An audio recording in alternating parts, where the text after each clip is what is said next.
Hey, chosen ones. Hello, divine ones. Hello to God's chosen people, fellow empaths, kind hearted souls, light workers. Hello. Welcome to Into the Marvelous Light. If you are interested in hearing my testimony, I do ask that you subscribe to the channel, hit the like button, and make comments. And let's grow together and let's walk towards the marvelous light together. Do any of you quiet souls out there know what it's like to be stalked by someone? I certainly do. So in today's video, I want to talk about the times that my ex-narcissistic husband stalked me. And I find it very interesting that it was before the marriage and after the marriage. It was not any time during the marriage. Perhaps he felt like he already had his control, and so he didn't need to stalk me while we were married. And I do remember very vividly him stalking me before we got married. And then there were occasions when he stalked me after the marriage. So it says to me that stalking for him was definitely about control. Narcissists have a very strong fixation on control. They have to be in control. They have to, be dominant over you. They have to be in charge. Everything must be within their reach and within their grasp, including you. You are a piece of property that they feel like they own in their mind. As a result of the stalking and all of the violent behavior associated with the narcissist, I also developed a trigger anytime I saw a vehicle that looked similar to him. And I still have trouble with this particular trigger to the present day. So let's go ahead and define stalking. Stalking is a pattern of unwanted contact or behavior that leads someone to feel upset, anxious, or scared for their safety. So let's also talk about some behaviors that can be associated with stalking. Knowing the person's schedule, tracking their whereabouts, or physically following them, repeatedly sending texts, calls, or emails, unexpectedly showing up at the person's home, workplace, or school, delivering unwanted gifts, stealing the person's possessions, threatening the person or their family or their friends, other feelings that lead to you feeling unsafe, harassed, or monitored. So the very first situation that I remember involving stalking with the ex-narcissist was when we were dating. So we were boyfriend and girlfriend and pretty new, in the relationship. And I wanted to go to the mall with some of my friend girls. And I told the narcissist that I was going to go to the mall, with some of my friend girls. And he couldn't seem to understand why I wanted to go to the mall and why I wanted to go with some of my friend girls. And he was very uncomfortable with me going to the mall. And in his mind, he felt like I was going there to meet someone else. So I don't know if something happened to him in his past, um, that kind of triggered him and made him feel like, okay, he's reliving his past. That's pretty much what it seemed like. It was almost like a teenage kind of reaction that he had when I said I wanted to go to the mall. And so I proceeded to go to the mall with two of my friend girls, and next I knew it, the narcissist was at the mall too. Now, there was no reason for him to be at the mall at that time. I'm not sure why he went up there. The only thing that I could think is he went up there to follow me, to monitor me, to see what I was doing. But that was, I found it strange, but, I just chalked it up to, him just being a jealous boyfriend. Maybe he just loves me so much. Those are the kind of excuses that I gave to the behavior, and I didn't really take it serious at that time. As time went on, he would do other behaviors too. Like I had a 30-minute commute to work every morning. And so he, as my boyfriend, wanted to talk to me on the phone during the whole ride to my job. And, it seems like he just wanted to make sure that I was actually going to work. He wanted to make sure I wasn't talking to anyone else on my way to work. So he was very much like a hovering kind of boyfriend. He definitely believed in monitoring me very closely, micromanaging.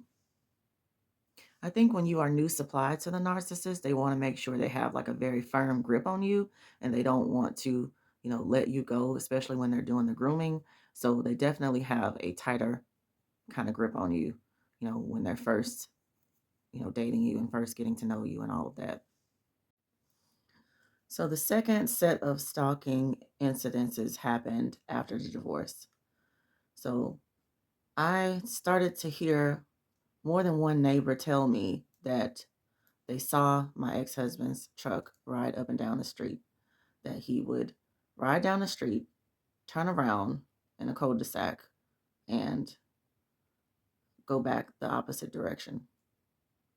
And so this was reported to me, at least 3 or 4 times that this was happening.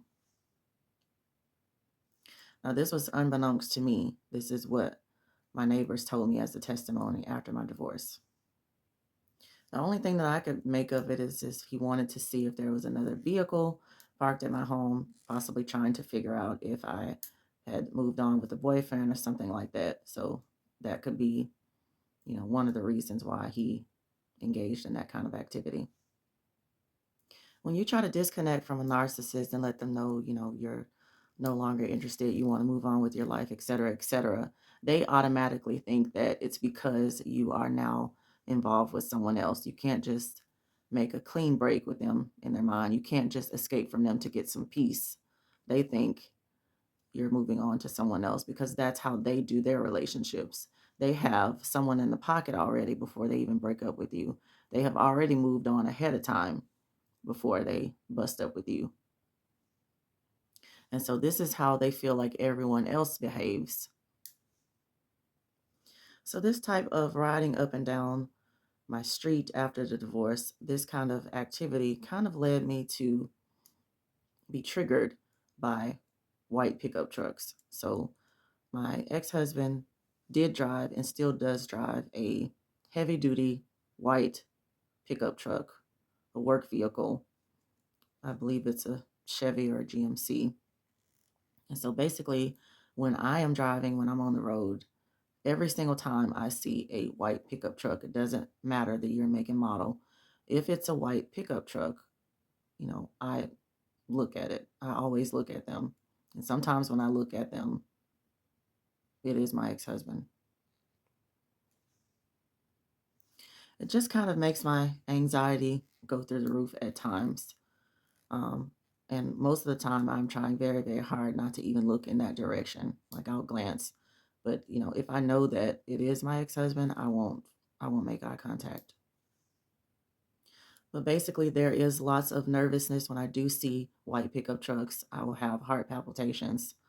I will start, to have an increase in my breathing speed. Basically all of the symptoms of an anxiety attack, I will start to have those. There was also an incident where I was walking around the track to get some exercise, and I did see a white truck pass by the walking track going one way. And then I saw the same white truck turn around, circle back, and pass in the opposite direction of the walking track. And by the time I got to view the truck, I realized that it was my ex-spouse, the narcissist. And next I knew it, he pulled into the walking track and he just sat there and watched me walk halfway around the walking track. And that was a very scary experience. There were other people at the walking track at the time, so I didn't feel, as threatened, but I didn't like the fact that I was being watched. So it landed for just a very scary and uncomfortable position. At first, I was beating myself up because I felt like, I'm years after the divorce, it shouldn't be me still being intimidated or scared, but those kinds of physical reactions that your body has, you can't necessarily control. And so it's just something to pay attention to, and it's something that's meant to actually protect you. It's like self-preservation. So you basically just have to pay attention to your intuition, pay attention to the physical signs that you get in your body, and make sure that you always watch out for your safety and for your protection. I did have my cell phone on my person, so I was definitely prepared to call the authorities if I needed to. It definitely can be upsetting when you are trying to go to a place of peace and you're trying to maintain your peace, and that peace is disrupted by someone just stalking you or sitting there staring at you, following you, whatever the case. But I had to remember that God is my peace. He's my peace that surpasses all understanding. As Christians, we know that Satan himself is a prowler. And to prowl means to move around quietly in a place trying not to be seen, trying not to be heard. So there's that element of deception there. Trying to be sly and slick. Covert, like a covert narcissist. Satan goes about seeking whom he may devour, and the same is true with the narcissist. I think that Saul in the Bible was definitely a narcissist, and I think he definitely stalked David by chasing him all over the place. 1 Samuel 23 and 9. And David knew that Saul secretly practiced mischief against him. Stalking is done in secret, and mischief is troublemaking. These verses also talk about how Saul pursued David. So pursuing, going after. Finally, in verse number 28, Saul stopped chasing David and he returned from pursuing him. Resist the enemy and he will flee. So I'm learning each and every day, and each and every day I'm getting stronger and stronger, and I'm becoming less and less fearful of being stalked by my ex-spouse. I know that the Lord Jesus Christ will lift up a standard of protection around me. Jesus will be my fence.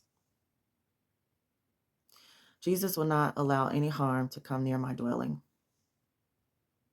Jesus says, "Fear not, for he is with us."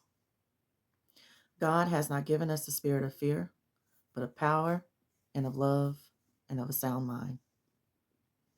I'm going to stay on the battlefield, and I'm going to trust in the Lord until I die. Jesus is the light, and the light is my protection.